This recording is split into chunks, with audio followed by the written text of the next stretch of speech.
Bom, pessoal, no vídeo de hoje a gente vai falar um pouco sobre a palavra there.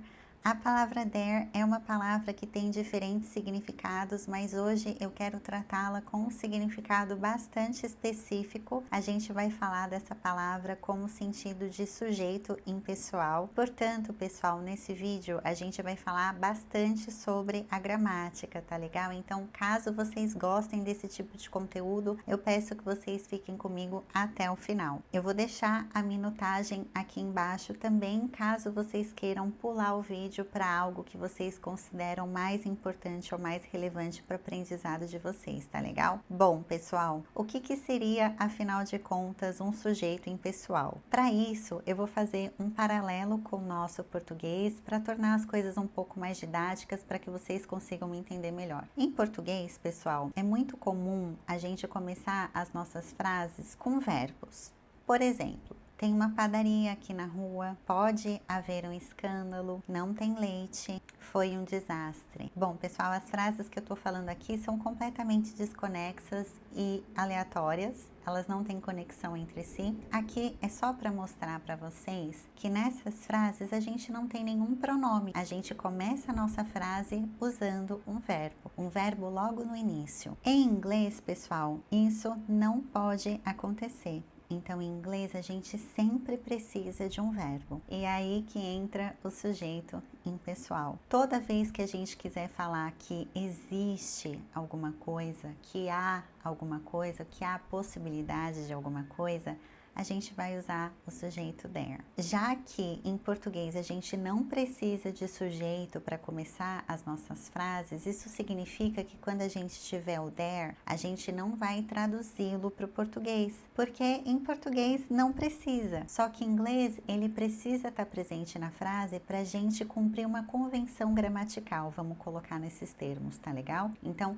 toda vez que a gente sentir o impulso de falar que existe alguma coisa, que há alguma coisa ou que tem alguma coisa, a gente vai usar esse sujeito. Bom, uma outra coisa bastante importante de falar, pessoal, é que em português a gente vai usar verbos diferentes para falar sobre isso, né? Então, o primeiro verbo bastante comum que a gente usa é o verbo ter. Sim, o verbo ter a gente usa para falar sobre, especialmente sobre a existência de coisas, né? Então, eu poderia dizer, tem uma padaria, tinha muita gente na festa ontem, tem uma pessoa aqui no prédio que é super chata. Enfim, a gente está usando o verbo ter aqui não para falar que a gente tem alguma coisa, a gente está usando o verbo ter para falar sobre a existência de alguma coisa. Toda vez que a gente quiser falar sobre a existência de alguma coisa, em inglês, como eu falei anteriormente, a gente precisa usar o sujeito impessoal there. E no caso aqui, pessoal, a gente tem duas possibilidades. A gente pode usar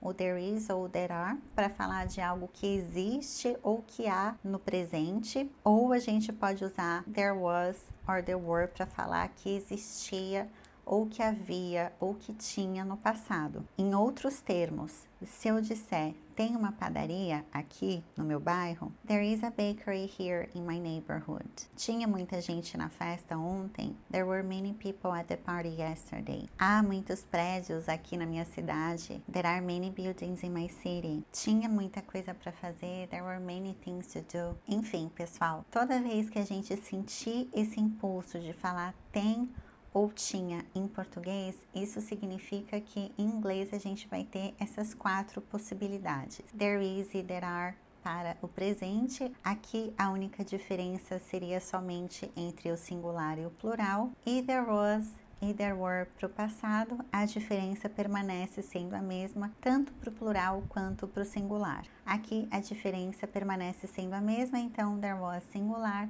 there were plural. Bom, pessoal, em quais situações que a gente vai usar o there? Eu já acabei falando uma situação aqui para vocês, quando a gente tiver esse impulso de falar ter ou tinha em português. E outras situações, pessoal, é toda vez que a gente tiver um impulso de falar vai haver, vai ter, pode ter, tinha, não tinha, não pode haver, não vai ter, enfim, todas essas situações a gente vai precisar usar o there. Por quê? Porque todas essas situações são situações em que a gente não precisa de um sujeito. E se a gente não precisa de um sujeito, isso significa que a gente precisa usar um sujeito impessoal. Uma coisa bastante importante, pessoal, a gente não vai usar o there em qualquer frase. A gente vai usar o there somente quando a gente tiver o verbo to be, seja ele tanto no presente quanto no passado, para descrever a existência de coisas, ou quando a gente tiver os modal verbs. Por que os modal verbs, pessoal? Os modal verbs, assim como o verbo to be, eles funcionam tanto como verbo